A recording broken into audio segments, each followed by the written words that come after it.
All right, pleased to be joined one more time on the Ray and Dregs Hockey Podcast by our good pal Dave Nonis, who's going to help us walk through and preview each of the 8 NHL postseason series. Why don't we start with the top dog, right? Let's start with the Boston Bruins and the Florida Panthers. And Ray, as we talked about earlier, that's where you're positioned for game one of that best of 7. Everybody seems to be writing the Florida Panthers off. And Look, I mean, it would be a huge upset if Florida beats Boston, but is there anything to, Ray, Florida being kind of playoff tested and playoff ready, just given everything that they've had to grind through for the last few months? Yeah, I think a little bit, but I also think the Bruins have kind of had a little bit of the same tenor to their season, because while they didn't talk about it, it was pretty clear they were hunting down the points record, and they wanted the most wins, and so they had stuff to play for too. Certainly not the in or out of Florida. I think it does help Florida, but I don't. In my view, it does. Yeah. It's not going to help them enough. I mean, you got the first time in history a team has got a 40-win and a 20-win goalie on the same team against the guy that's got 39 games in the NHL. Right. I mean, just in that alone, there's a huge advantage for Boston. I think they're too deep, and the Bruins would be my pick. Yeah. See it the same way, Dave? Yeah, I don't think there's any way around it. The only strange thing that happens is after weeks of talking about should players be rested, down the stretch, and we get Bergeron hurt in a meaningless game at the very last one of the season. I mean, yeah. I think that's I don't think that's going to be enough. He could be out the whole series. It won't be enough. No. The depth is too much for Boston. The goaltending, I think they're trying to. We may have talked about this before about strange goaltender starts, but this goes back to Steve Penney, the Montreal Canadiens. He's 0-4, and he gets a tap on the shoulder, and you're playing. It's the same situation here with Lyon. I mean, I think he's played really well.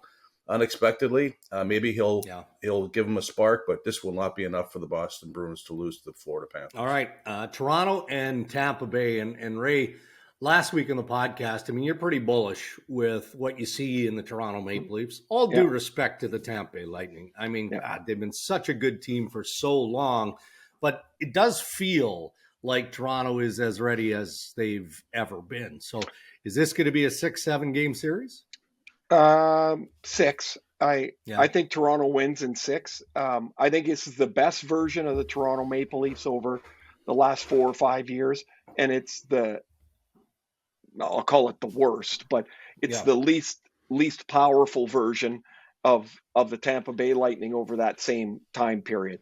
Health is one factor. I do think there's a pace issue with Toronto that will bite them somewhere along the line, but it's not going to be in this series. It just feels like, for too many different reasons, even though they got Vasilevsky, who I would want in my net every time. I just don't see it for Tampa. I think this is Toronto in 6. David, it looks like Ryan O'Reilly is going to center a line with Tavares on the wing and Nylander on the other side. Is that the right approach here, or does it make more sense to utilize that depth up the middle and slide Ryan O'Reilly into the 3-hole against a team like Tampa Bay? I think on the road it makes more sense to have him in the 3-hole. I think at home you have matchups you can dictate, not just up front but your back end. I think you can mitigate the strength of Tampa's forward group with having the right deep pairing out there. On the road, I would switch it up. I mean, I think you can always go back to having 2 top end heavy lines, but I think on the road I would put O'Reilly in the 3-hole and make it more difficult for Tampa to match up. All right, quick thought on Matthew Knies, fellas, and then we'll move on to the Carolina Islanders series, because our pals, Dave Poulin, Carlo Koliakovo, even the O-Dog, disappointed that Matthew Knies is wearing the extra gray and looks like the 13th forward for the Maple Leafs going into game 1 against the Lightning. I mean, Ray, if you were the coach, would you do the same thing? Just the inexperience factor here of a kid coming out of college. Yeah, he played 3 pretty good NHL regular season games that were kind of exhibition type of games, end of the regular season. You like this idea, or do you at least appreciate and understand why Sheldon is going this route? Oh, I understand it for sure. I thought he had a great quote. He said he hasn't even seen the home rink yet. Like there's that first playoff game is, I'm telling you, it from my experience, it is completely different than anything else you've ever played. And the building will be loud. The pace will seem chaotic to him. So why not sit for a game? And if the lineup doesn't work in game one, you're fine. You get him in game two. But his quote about Sheldon Keefe's about not seeing the arena yet, I'm like, that's probably a pretty good way of looking at it. Yeah, you agree, Dave? Yeah, totally. Again, this is a great thing about the market in Toronto. There were people that were screaming, "Why won't they trade Matthew Knies at the deadline for a player that can help?" And now we're screaming, "Let's make sure he's in the lineup for opening game." Listen, I think Ray's got it. Hit it on the head there. Toronto has to win the first game. I mean, they have to. I think if you want to squash any kind of doubt possible. And to do that, I think you want players that have been there at least a little bit. You can put this guy in any time during this series. I'm sure he'll find his way into it. He didn't look out of place at games that he played, but I don't think you have to force him into game one. I think that right now it's important that he gets his feet under him and they win the first hockey game. Nice. All right. Well, we'll look forward to that. Carolina and the New York Islanders probably tugging a little bit at your heartstrings, Ray, because obviously there's the rich history with the Isles. I look at this one as a sneaky good series. Maybe it doesn't have the sensationalism of, Boston and what Florida is going to bring. And we talked about the Leafs and the Tampa Bay Lightning. Islanders feel like there's some playoff weight there. At least that's the way I'm looking at it. And the way the Carolina Hurricanes play such determined hockey, this is going to be a tough one to nail down, I think. I think it's a 6-game series. I think there's 18 goals in the whole series. I think each team is going to check and pummel each other throughout the series. Carolina does it with pace. Islanders do it with heft. The Islanders have the best goalie in the series in Sorokin, who's had a really, really good year. The Carolina, Rod Brind'Amour trots out one of 3 guys all the time, and they ask him not to screw up the project, basically, in Carolina, right? But I think that the teams, while they're different, they play in such a similar way. I just think Carolina's better at it than the Islanders. I think the pace that Carolina plays with will be the difference in the series. I got Carolina in 6 here. Yeah, what do you see there, Dave? Yeah, very similar. Listen, I think what's making this close is the goaltending on the island. It's the fact that they get Barzal back, which might add to that 18 goals, but not by a lot. So I think that the Islanders are a better team than they were, 3-4 months ago with the addition of Horvat. I think it's a good combo with Barzal when he, hopefully gets back and is healthy. Sorokin is a difference maker. Losing Svechnikov, not having Pacioretty, Carolina's second line center to me is not good enough, but they are good enough to get past this group. I think it's a 7-game series, so I think this is one that's going to go the distance, and I think Carolina wins it. Yeah, I think it's going to be good. Couple of ahos for you to work with. Yeah, there you are. Mm-hmm. This is where Gord Miller just dropped the ball. Dave, we're at the World Juniors, and Sebastian Aho for the Finns and Sebastian Aho for the Swedes. We'd never seen him before. I said, Gord, do me a favor. If the puck goes in the corner and they're in there fighting for it, can you not say there's a couple Ahos battling in the corner? And he's like, I cannot do it. And the other one he did, no courage, was there was a guy at the World Championships. His last name was Stipshits. Stipshits, yeah. And for Hungary. And I said, Gord, can you not just say Stipshits with a soft dump in the corner? And he's like, I can't do it. I'm just trying to help, just trying to help. That's the color commentary that we live and die for. Devils Rangers as we wrap up the Eastern Conference in the opening round of the Stanley Cup playoffs. Dave, I'll start with you. Look, Tom Fitzgerald has done a really nice job of bringing together a group here that looks like they're going to be a top contending team for a number of years. I guess the question is, though, as young as this group is, and they've got a good mix, are they ready? Are they ready to go deep? Unfortunately, no. I think that they're ready to, again, this one here, I think is a 7-game series too. It's not going to be a cakewalk. I think people that are saying that the Rangers' experience and the deals that they made at the end are enough to just roll over New Jersey. I just don't see that. I think New Jersey might be naive enough to believe that this is going to be not an easy, but a series that they can win, and they're going to play without any fear. This is a team that most people thought weren't even going to make the playoffs, and now you're looking at them as a possible upset. Again, it shouldn't be an upset given where they stand, but a lot of people are going to look at this as an upset if New Jersey knocks them off. I think they're going to put up one heck of a fight. I still think that that experience that the Rangers have will be a difference maker. That goaltender, I think, is going to be a difference maker, and it'll be enough to get them past New Jersey. But it's going to be a very good series. I see it the same way in a sense that the Devils' speed is going to be a real problem for New York. Like, the Devils are fast. I saw them a week ago and I was like, man, these guys get up and down the ice in a hurry. I think the Rangers will figure out, it's kind of odd to think of this, but a safer way to play where they can't turn the puck over. They can't make plays that fuel that transition, feed the Devils' speed. Shesterkin, to me, is the best goalie by a mile in the series, and he's hot. He's the last 6 weeks, man. He has been so good. The Devils can get scrambling around in their zone a little bit. I do think the Rangers win. I've got them in 6. That they put it away at home. First, this will be the 7th time the Rangers and the Devils have played in a series.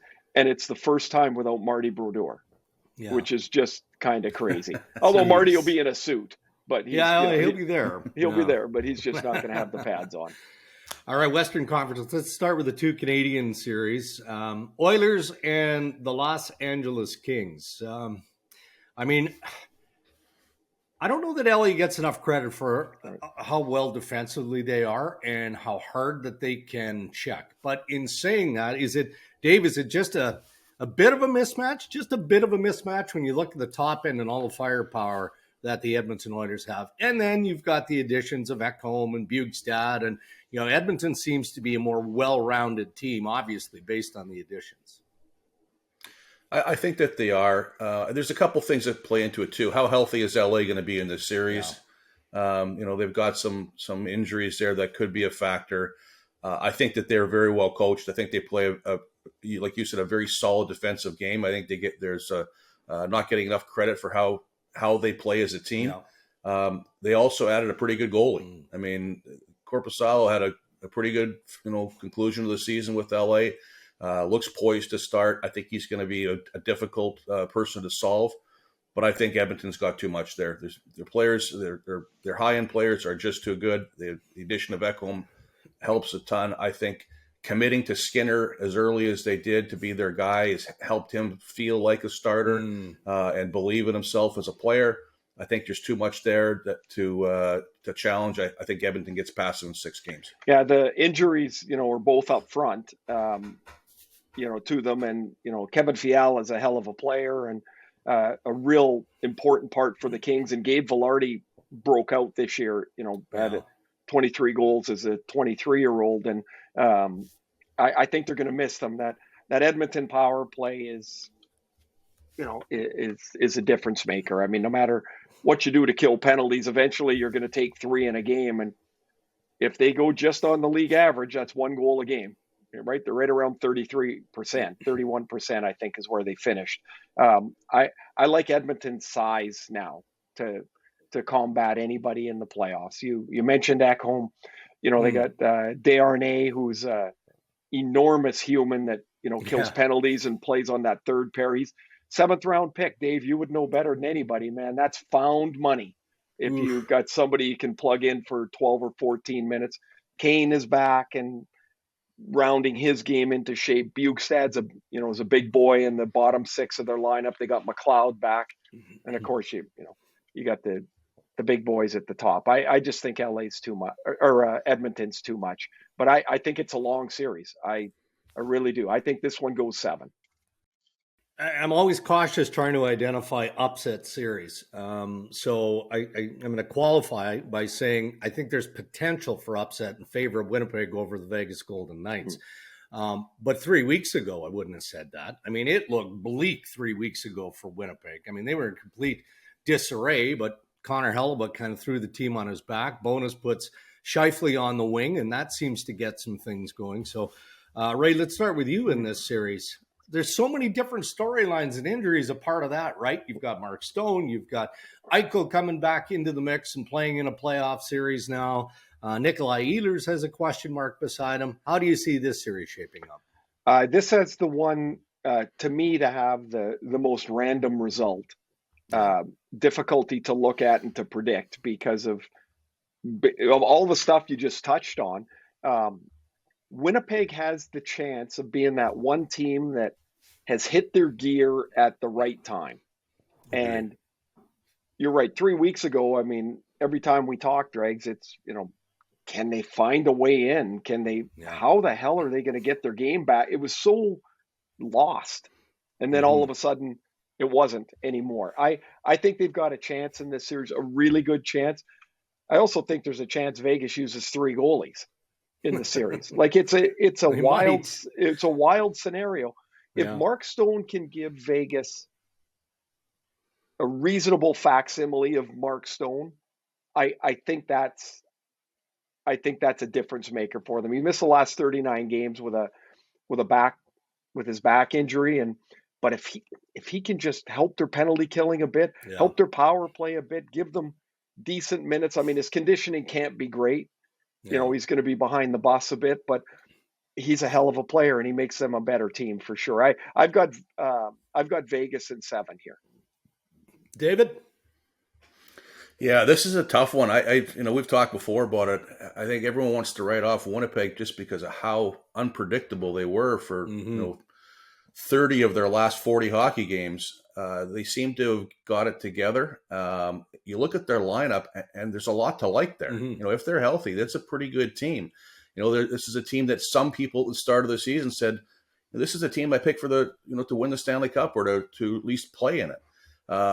Obviously your performance dictates what you think of them, and their performance wasn't very good down the stretch, but it was good at the end.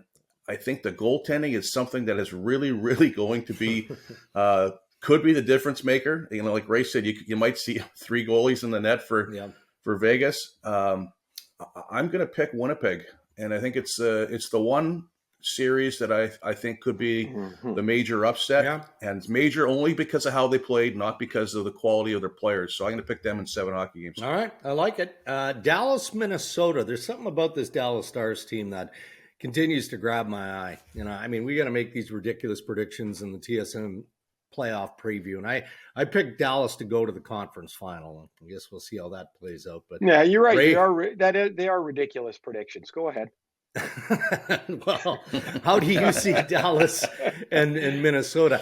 That series has a potential to have some bite in it, right? Oh, this has the chance to be an old timer. Like there's some nastiness to these 2 teams. It won't take Jamie Benn long to wade into the middle of it, and then Minnesota's got some size. They did get some good news. I don't know. I didn't hear the result of it, but Joel Eriksson skated for 40 minutes yesterday, and man, that's an enormous piece of the Minnesota puzzle. I think Minnesota is really a sneaky good team. They also seem to be the type of team that can slug their way through a series. I like Dallas, but I think their blue line beyond Heiskanen and Lindell can get exposed a little bit. And I've got the Wild in 7 here. That's my upset special if there is such a thing. Okay, Dave, how do you see it? I see it very similar, except for the outcome at the end. I agree with Ray. I think these are 2 teams that are built for playoff hockey. It's going to be a hard, heavy, often I think gruesome series, which is going to be fun to watch. I think whoever faces the winner is going to face a team that's going to be banged up, because I think it's going to be a tough one. Yeah. I also agree with Dallas's back end. They have to stay completely healthy for the back end for them to go far, because their depth isn't what it needs to be. So if they can stay healthy in the back end, I love their goaltender. They got some experience up front. I think it goes 7, but I think Dallas wins in 7 hockey games. Okay, let's wrap up the West with Colorado and Seattle. It sure sounds like Cale Makar and Josh Manson are good to go. They're expected to play in Game 1, and then in the Seattle Kraken rate, you've got a team that will push with 4 different lines. But, given the experience of the Colorado Avalanche and based on what I just said about health, just too much, you think, for Seattle at this point? Yeah, I would hesitate to call Seattle inexperienced, because they've got, all their players came from somewhere else, and they've all played, or a majority of them have played meaningful playoff games. I think it's an amazing story, and I think it is going to be so awesome at Climate Pledge when Seattle gets back home. I do think Colorado they're just a better team. And they're healthier, not healthy, but healthier with those additions than they've been in a while. I've got this. I think Seattle's going to win a couple games, though. I really do. But I've got Colorado in 6. The way Nate McKinnon came down the stretch, he's on it. He is on it. And Rantanen's got 50 whatever goals he's got, and they're a little thin. Certainly they didn't replace Kadri, and Landeskog's a big loss, but I've got Colorado here. Dave? Yeah, it's hard to bet against them. Yeah. There's being ready for Game 1, and there's being healthy. I think there's a distinction there between those two scenarios for Manson and Makar. I believe that if they're putting them in, they're going to be healthy enough to look at the long run. I think that they believe they can beat this team even with limiting their play. But with those guys in, I think that they're just too much. Stack McKinnon on top of it. Look how they played down the stretch. It's a great story already for Seattle. I think just the year that they had, the consistency, the belief that they had in the system. They didn't waver when they had a little bit of a blip here and there. They stuck with it. It's a great story. They've done a really good job.